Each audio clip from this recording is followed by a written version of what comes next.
Future time is expressed in the following veg. तो हम देख रहे हैं फ्यूचर टाइम रेफरेंस। यहाँ पे फ्यूचर टाइम को किस तरह से हम एक्सप्रेस करेंगे। The simple present tense is use to express a planned future action और a series of future actions particularly when these concerns a journey. By this way of expressing the future is not very common. तो हम simple present tense को use कर सकते हैं किसी planned future action को express करने के लिए, या फिर एक सीरीज़ ऑफ फ्यूचर एक्शंस जो हैं उनको एक्सप्रेस करने के लिए, पर्टिकुलरली अगर वो कंसर्न है किसी जर्नी से, कहीं हम जर्नी पे जा रहे हैं तो उससे। तो इस तरह का जो एक्सप्रेसिंग वे है फ्यूचर का, ये इतना कॉमन नहीं है। जैसे हम कहते हैं we leave Panipat at 6, arrive in Delhi at 8 and take a plane for Bombay at 12। तो यहाँ पे हमने सिंपल प्रेजेंट टेंस का यूज़ किया, लेकिन हम फ्यूचर में जो एक्शन होने वाला है, जो हमारे प्लान्ड फ्यूचर एक्शंस हैं, हम उनको एक्सप्रेस कर रहे हैं स्पेशली जर्नी के रिलेटेड। जैसे हम पानीपत के लिए निकलेंगे 6 बजे, उसके बाद दिल्ली पहुँचेंगे 8 बजे, और फिर वहाँ से प्लेन लेंगे बॉम्बे के लिए 12 बजे।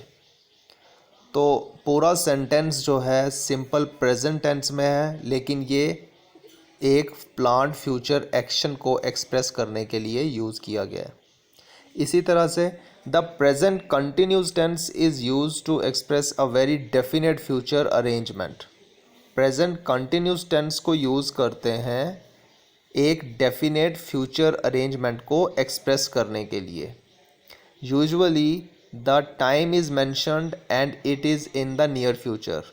और इसमें क्या होता है कि टाइम मेंशन होता है और ये बहुत ही नियर फ्यूचर में जो होने वाला होता है हमारा अरेंजमेंट कोई, ये उसको एक्सप्रेस करने के लिए यूज़ होता है। This way of expressing the future is very common.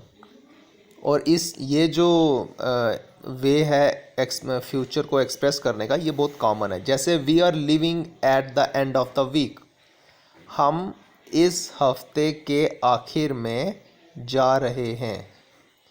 तो प्रेजेंट कंटिन्यूस टेंस यूज़ हुआ, लेकिन फ्यूचर जो कोर्स ऑफ एक्शन है उसको एक्सप्रेस करने के लिए हमने यूज़ किया है। तो इसी तरह से the minister of education is visiting the college tomorrow. अब यहाँ पे भी देखो प्रेजेंट कंटिन्यूस टेंस यूज़ हुआ है, लेकिन किसके लिए? फ्यूचर में जो एक्शन होने वाला है उसके लिए, कि जो मिनिस्टर ऑफ एजुकेशन है वो विज़िट करने वाले हैं कॉलेज में कल। इसी तरह से I am seeing the president next Sunday, तो मैं नेक्स्ट संडे को मिस्टर प्रेसिडेंट से मिलने वाला हूँ। तो यहाँ पे भी हमने प्रेजेंट कंटिन्यूस टेंस का यूज़ किया, लेकिन ये एक्सप्रेस कर रहा है future planned future course of action को। The verbs come and go can be used without a time expression.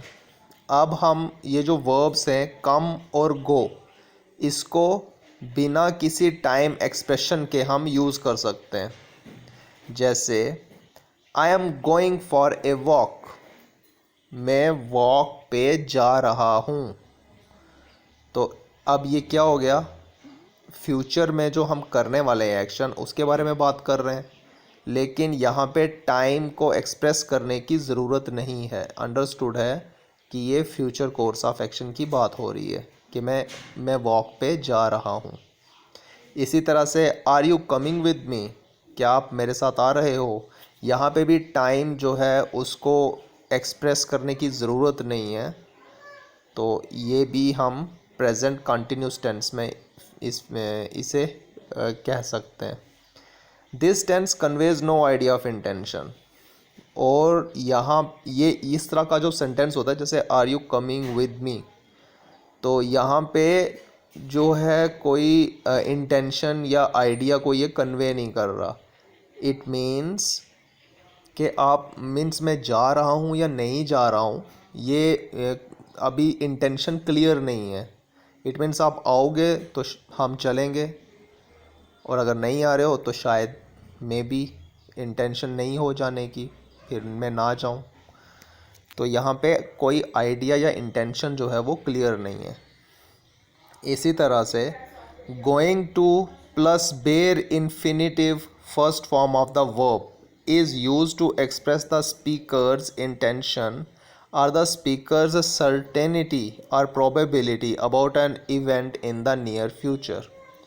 तो हम going to जो है या first form of the verb जो है उसको यूज़ करेंगे स्पीकर की जो इंटेंशन है या स्पीकर की जो कोई डाउट है या शायद या प्रोबेबिलिटी है नियर फ्यूचर में किसी इवेंट को लेकर, उसको एक्सप्रेस करता है ये।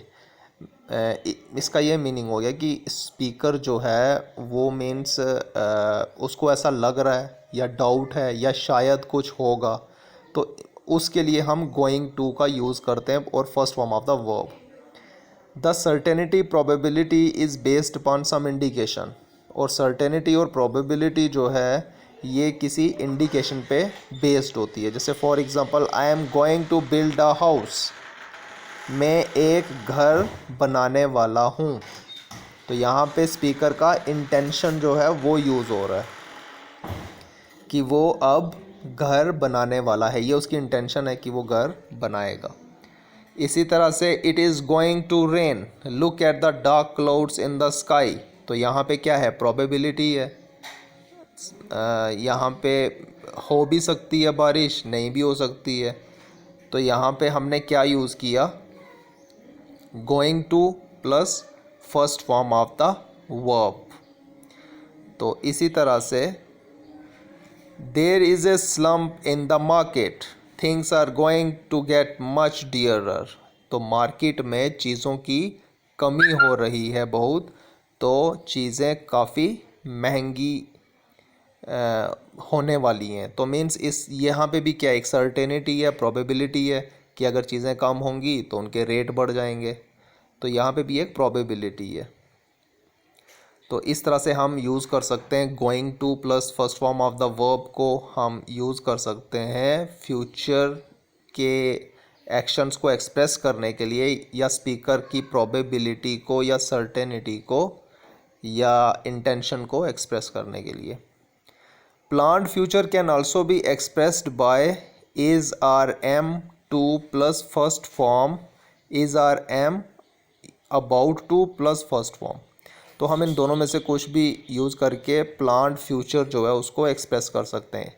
कैसे, इज़ आर एम या टू प्लस फर्स्ट फॉर्म, या is are am plus about to plus first form. जैसे for example the train is about to leave soon, train जो है वो बहुत जल्दी निकलने वाली है।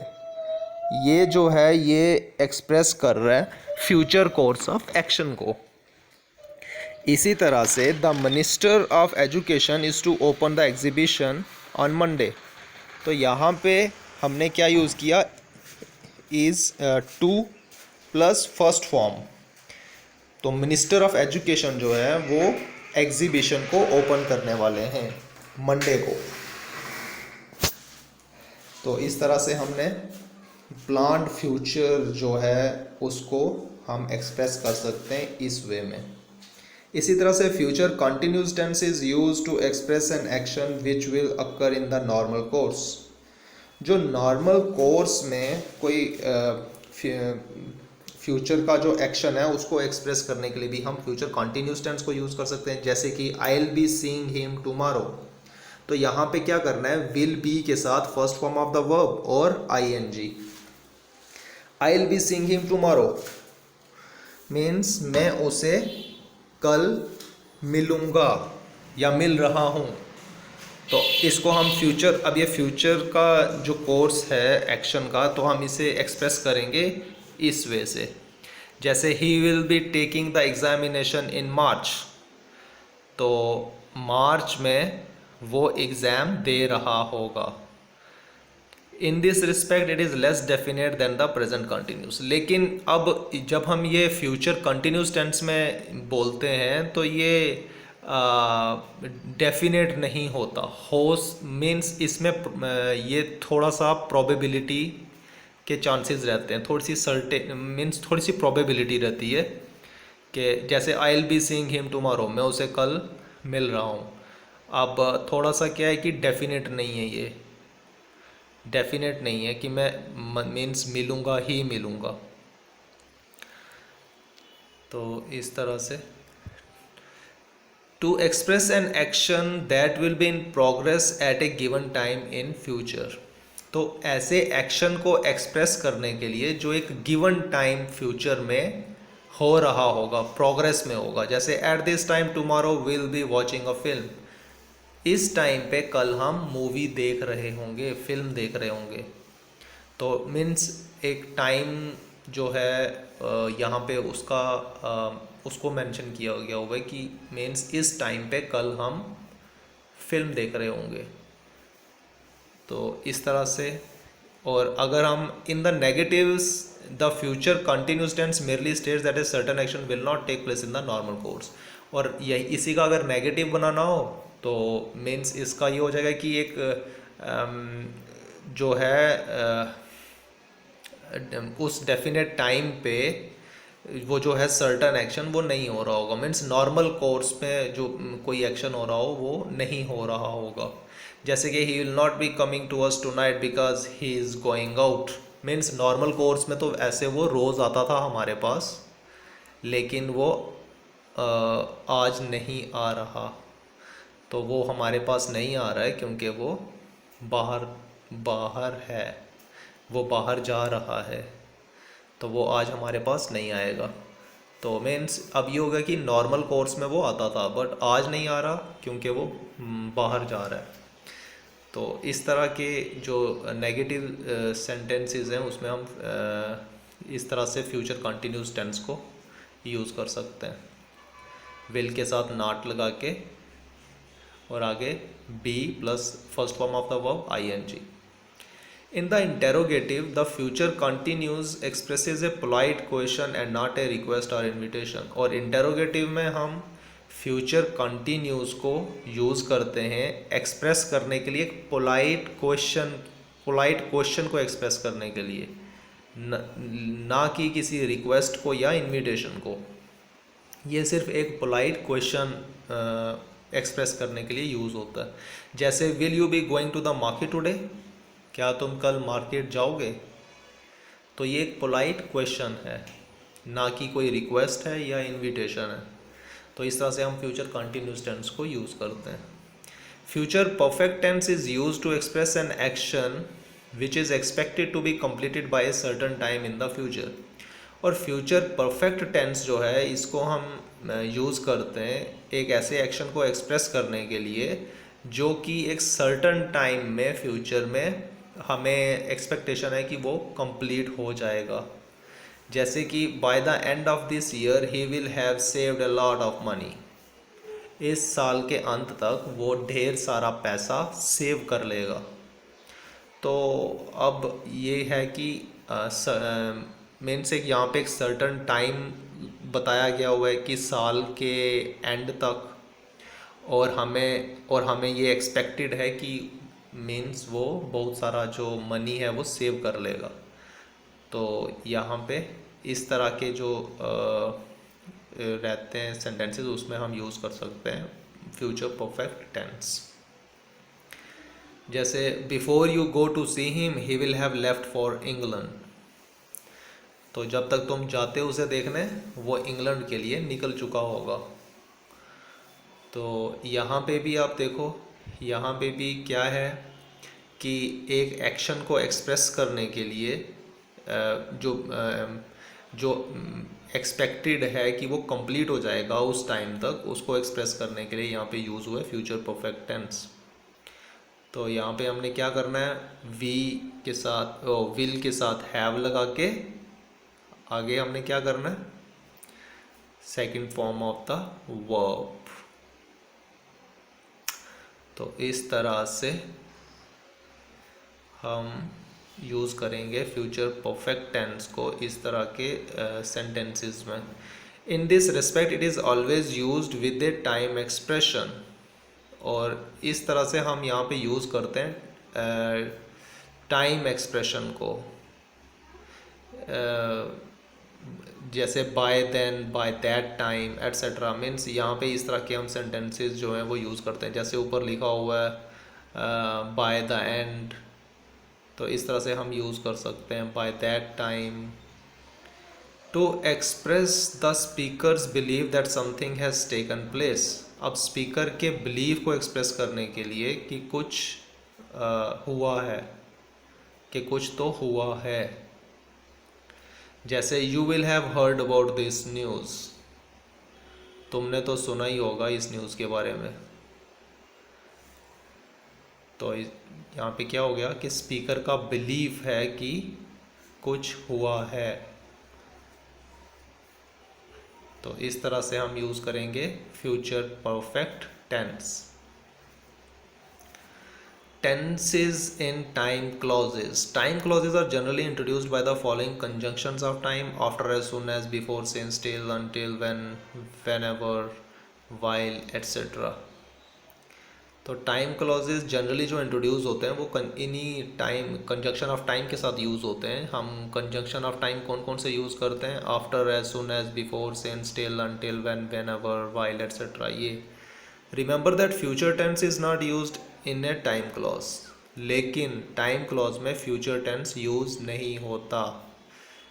Students very often make mistakes in the use of English tense because they transfer the association of adverb and tense of their own language to English.